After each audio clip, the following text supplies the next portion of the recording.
Erokamano kuom medo kete Ramogi TV, duol mar Kenya National Bureau of Statistics, komakore kod migawo mar thieth kaachiel kod jokanyo mamoko e kaunti ma Kisumu, oyango ni kwan mag nyithindo minyuolo kosewito ngimagi kata osetho ich ni malo kod atamalo 99.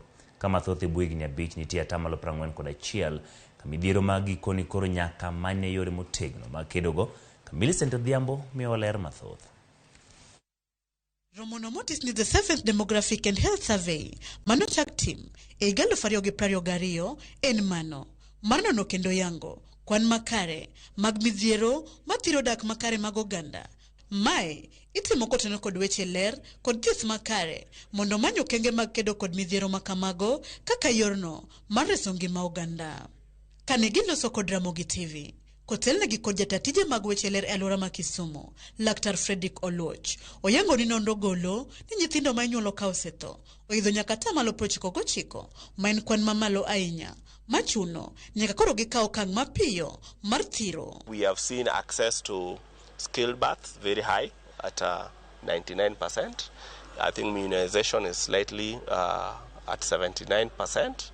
Just below 80, slightly with 1%, and fourth NC are around 61%. So, and we are working on this. It's a improvement from 48% to 61%. Ewi mano yango ni kwan jogo mani kod net mageng'o suna ma othiedhi kendo tiyo godo nitie atamalo 76 kod 62 koluwore kamano.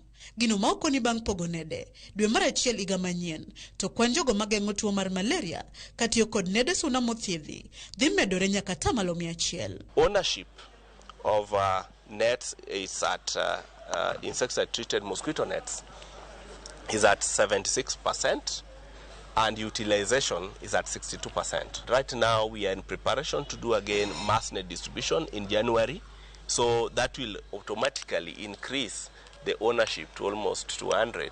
Nonro bende golo ni nyithindo mawito ngimagi e buo higni 5 nitie atamalo 41, ka mine matho kinde mag nyuol bende medore ahinya, kama koro giyango mar chako tiegruok ne mine ewi kaka ginyalo ritore makare kod nyithindegi.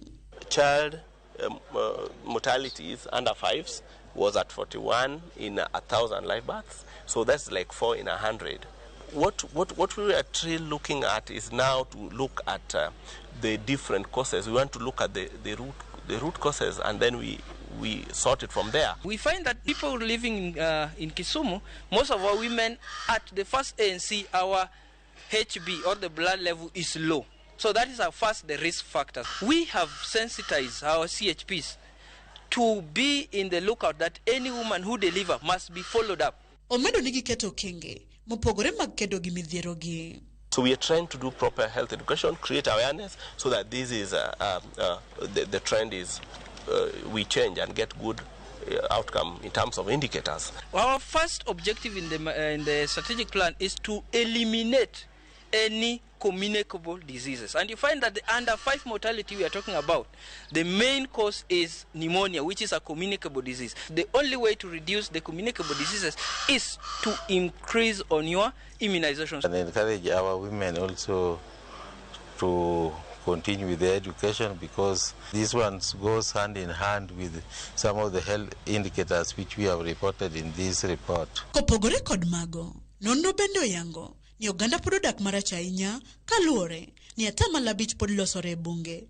kata atamalo 35 pod onge kod choche makare, ka pi maler bende atamalo 20 pod ok nwang'e yo makare. Omiyo tend kaunti ma Kisumu tiyo machiegni eneno ni weche mag ler ochwal kowuok e atamalo 25 nyaka atamalo 75 mondo okony e geng'o tuoche mopogore manyalo mako oganda nikech chido mar alwora.